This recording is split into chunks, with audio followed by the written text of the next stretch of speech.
It is important to realize that a short sale is still a negotiation. You are not going to get the best deal possible if you do not negotiate from a position of strength. By being knowledgeable about the most important issues, you can ensure that your interests are protected during the negotiation process. We are going to list in this video the top 10 issues to consider when negotiating a short sale. Number 1. Negotiating a short sale is a time-consuming and lengthy process that will take extra time to complete and close. A short sale is an agreed-upon real estate transaction where the proceeds from the sale are not enough to cover the amount of the existing mortgage on a property. Special approvals are required for FHA and VA loans and private mortgage insurance holders. If the property is encumbered with a second mortgage, the same process must be followed with the second lien holder. The lender may withdraw a prior approval right up to the funding of the transaction. Short sale transactions require a patient buyer with the flexibility to understand that a close can will be delayed until final approval is received from the mortgage company. Number 2. The seller's agent will not be able to discuss the terms of the short sale with a lender unless the seller provides a letter that authorizes the lender to release information and/or discuss the terms of a discounted payoff with the seller's agent. Depending on where the seller is in the short sale process, delinquency notice to cure acceleration and posting foreclosure, the negotiations may take place with either the lender's loss mitigation department or their legal counsel. A short sale addendum must be attached to the contract of the sale. This form addresses many of the drafting concerns previously dealt with in the special provisions paragraph. Number 4. The seller must provide current financial information to the lender when requesting approval of a short sale. The lender will require that the seller provide current financial information as a condition to approve the short sale. The seller must begin compiling this information as soon as possible to avoid unnecessary delays in closing. A list of the most commonly requested financial information. To view, just visit my short sale services page. Number 5. The seller, in many cases, will have continuing liability for the amount of the shortfall.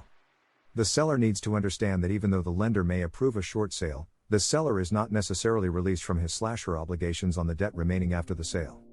Most lenders will agree to sign a release of lien for the existing mortgage and will sometimes write off the remaining balances. Most times the lender will send over an approval letter with the amount that they approved.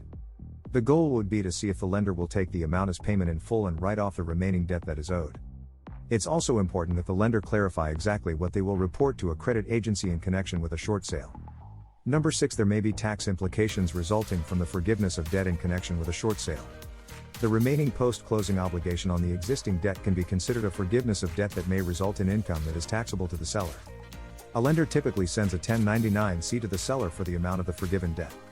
The seller must file this with their next year's taxes. Remember to seek a licensed accountant or CPA in regards to understanding how this works. Important note: Mortgage Forgiveness Debt Relief Act of 2007. Under a new law passed by Congress in December of 2007, lenders may no longer send 1099 to the seller if the forgiven debt does not exceed $2 million, or $1 million if married filing separately, and involves the seller's principal residence. For more information, go to IRS Home Foreclosure and Debt Cancellation.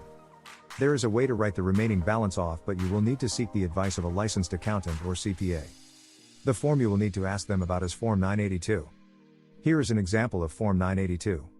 Number 7. There can be a downside to providing the lender with the seller's current financial information.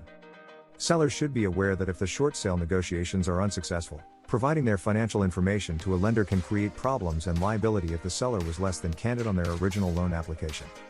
The lender will have a much easier time collecting any deficiency for a post-foreclosure if they were able to collect financial information about the seller before or during the foreclosure process.